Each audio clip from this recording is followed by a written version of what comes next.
وہ بلال کالا ہے، بلال حبشی ہے، بلال غلام ہے۔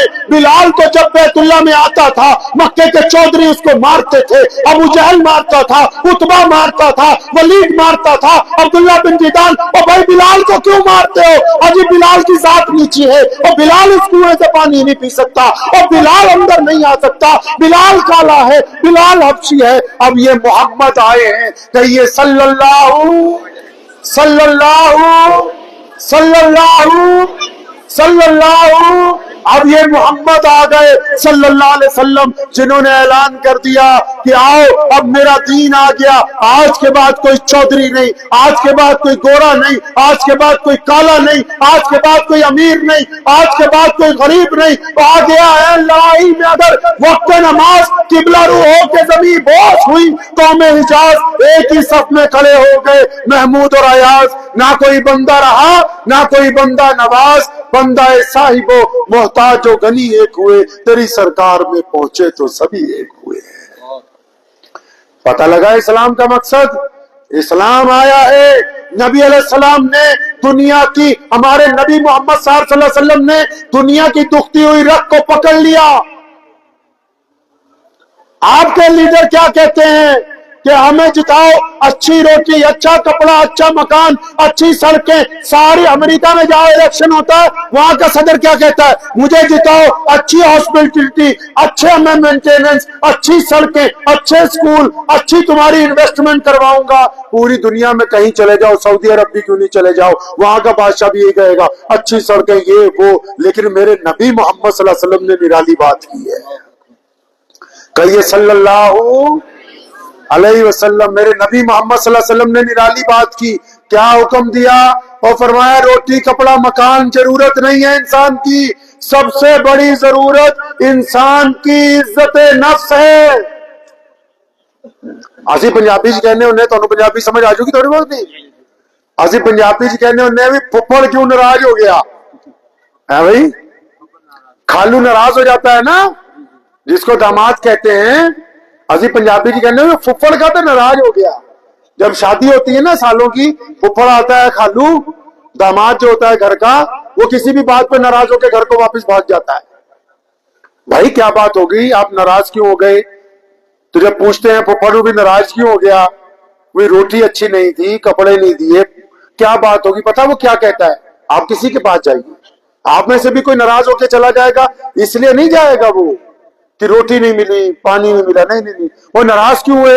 تو پھپھڑ کہتا ہے میں ناراض اس لیے ہو گیا کیونکہ مجھے عزت کے ساتھ کھانا نہیں کھلایا ہے۔ ہمارے نبی محمد صلی اللہ علیہ وسلم نے انسانوں کی دکھتی ہوئی رگ پکڑ لی، فرمایا میں عزتیں بانٹنے آیا ہوں۔ کبھی تو قرآن نے کہا کہ یتیم کو عزت دینے کی بات کرو، یہ نہیں کہا کپڑا دو، روٹی دو، مکان نہیں، کیونکہ محمد صلی اللہ علیہ وسلم نے جب بھی بات کی ہے بیماری کی جڑ کا کی، مسلمانوں کو کہا کہ دنیا کے انسانوں کو عزت دو۔ ان کو معلوم ہے کہ جب میرا امتی عزت دے گا تو مانگنے والے کو گھر میں بٹھا کے کھانا کھلائے گا، گھر میں بٹھا کے اس کی جیب میں 2 رقم ڈال دے گا، گھر میں بٹھا کے اس کو کپڑے دے گا۔ اگر آپ نے کسی کو عزت دے دی تو سمجھو سب کچھ دے دیا، اگر آپ دنیا میں کسی کو عزت نہیں دے سکتے تو پھر کچھ بھی نہیں دے سکتے ہیں۔ یہ کائنات میں اسلام کا سب سے بڑا مذہب بننا، اس کی بنیادی وجہ یہی تھی کہ دنیا کے بڑے بڑے چودھریوں نے اپنے لیے عزت کو محفوظ سمجھ رکھا تھا۔ اب میرے نبی نے عزت بانٹنی شروع کی ہے، بلال کو مؤذن رسول بنایا، سیدنا اسامہ کو امیر لشکر بنایا، سیدنا صدیق ابو بکر کو صدیق اعظم بنایا، عمر بن خطاب کے لیے کہا کہ اگر میرے بعد نبی ہو تو عمر ہو سکتے تھے، اور عثمان کو ذی النورین بنایا، علی مرتضیٰ کو شیر خدا کہہ دیا، ابو عبیدہ کو امیر الامت کہہ دیا، حضرت خالد بن ولید کو سیف اللہ کہہ دیا۔ وہ عزتیں ہی تو بانٹ رہے ہیں اور کر کے آ رہے ہیں۔ پتہ یہ لگا کہ محمد صلی اللہ علیہ وسلم چاہتے ہیں کہ رسول اللہ کے ماننے والے لوگوں کو عزتیں بانٹیں۔ کیا بانٹے جی؟ عزت بانٹیں۔ آپ دل پہ ہاتھ رکھ کے پوچھئے کیا آپ نے کبھی کسی کو عزت دی ہے؟ آپ دوسرے کو عزت بانٹتے ہیں؟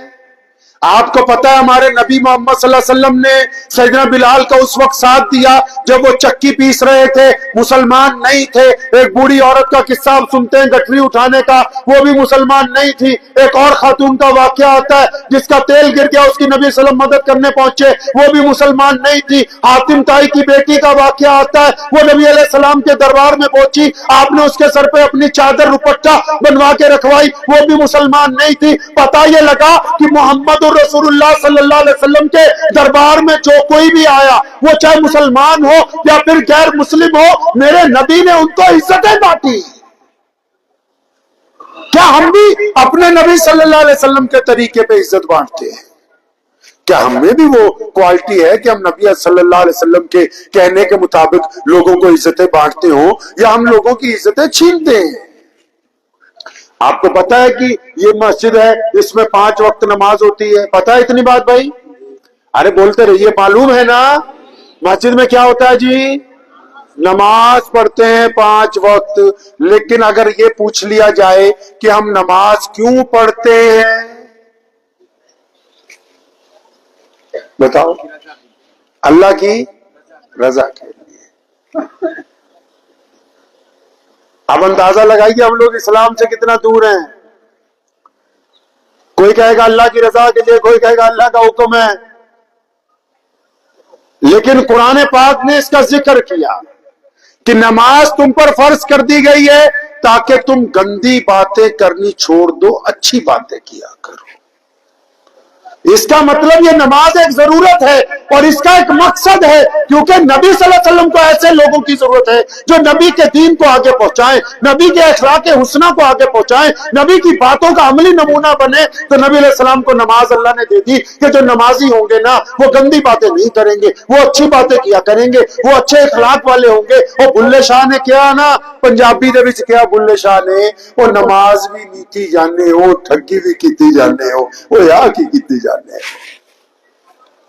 بابا بلے شاہ رحمت اللہ علیہ فرماتے ہیں نا کہ نماز بھی پڑھتے ہو، بے ایمانی بھی کرتے ہو، نماز بھی پڑھتے ہو، چوری بھی کرتے ہو، نماز بھی پڑھتے ہو، ٹھگی بھی مارتے ہو، اس کا مطلب تم نماز نہیں پڑھتے، صرف دکھاوا کرتے ہو۔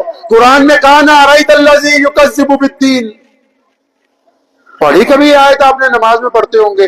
اللہ فرماتے ہیں اس آیت میں کہ ان لوگوں کی نماز تو خراب ہو گئی، برباد ہو گئی ان کی نماز۔ یا اللہ کن کی برباد ہو گئی؟ فرمایا نماز جڑا نماز نیتی تے نیاز نہ دتی۔ ملے شاہ نے اس آیت کا بھی ترجمہ کیتا ہے کہ نا نماز نیتی تے نیاز نہ دتی، تیریاں کس کم پڑیاں نمازاں۔ قرآن نے کہا ہے نا یہ، وہ ہمارے والی نیاز نہیں۔ اسی دا نیاز جڑی دینے نا، ہم لوگ جو نیاز دیتے ہیں نا، اپنی کھیر، اپنا ہی کٹورا، اپنا ہی مولوی، اپنی بندے آپ ہی کہا کے الحمدللہ۔ کہ قرآن پاک کہہ رہا ہے نیاز دینے کے لیے، قرآن نے نیاز کا ذکر کیا ہے کہ نماز پڑھتے ہو، قرآن پڑھتے ہو، نیاز کیوں نہیں دیتے؟ ارأیت الذی یکذب بالدین، ارے نیاز کیوں نہیں دیتے؟ یا اللہ کون سی نیاز؟ فرمایا تو نماز پڑھتا ہے، بھوکے کو کھانا نہیں کھلاتا، وہ تو نماز پڑھتا ہے، یتیم کے منہ میں لقمہ نہیں ڈالتا، او یار تو نماز پڑھتا ہے، اپنے پڑوسی کا خیال نہیں رکھتا، اس کا مطلب تیری نماز برباد ہو گئی ہے۔ پھر قرآن نے کہا کہ نماز پڑھنے وہ لوگ ہیں جو متقی ہوتے ہیں۔ اب متقی نو اسی پنجابی چ کہنے چنگا بندہ ہوتا ہے۔ اب چنگا بندہ کون ہوتا ہے جی؟ جس کو میں کہوں چنگا ہے یا آپ مجھے کہیں چنگا ہے؟ نہیں، چنگے کی اصطلاح کرنے کے لیے مولویوں کے پاس جانے کی ضرورت نہیں ہے، مفتیوں کے پاس جانے کی ضرورت نہیں ہے۔ سیدنا امیر المومنین عمر بن خطاب رضی اللہ تعالیٰ عنہ مسجد میں تشریف رکھتے تھے، ایک بندہ نماز پڑھنے کے لیے آیا اور ساتھ میں جو بندہ بیٹھا تھا امیر المومنین کے، اس نے کہا یا امیر المومنین یہ بہت نیک بندہ ہے۔ فرمایا کیسے؟ فرمایا فجر زور اثر مغرب عشاء ہر نماز میں پہلے آتا ہے۔ فرمایا تم غلط کہتے ہو، اس کے گھر والوں سے پوچھو، اگر امی ابو کہتے ہیں کہ بندہ نیک ہے تو پھر یہ نیک ہے، اور ابو امی کہتے ہیں کہ میرا منڈا ٹھگ گیا تو پھر ٹھگ ہی ہے۔ امی ابو کہتے ہیں کہ یہ بدماش ہے تو یہ بدماش ہے، اگر بیوی کہتی ہے یہ بدتمیز ہے تو یہ بدتمیز ہے، نمازی نہیں ہے یہ۔ اگر پڑوسی یہ کہتا ہے کہ یہ بندہ ظالم ہے تو پھر یہ نمازی نہیں ہے، یہ ظالم ہی ہے۔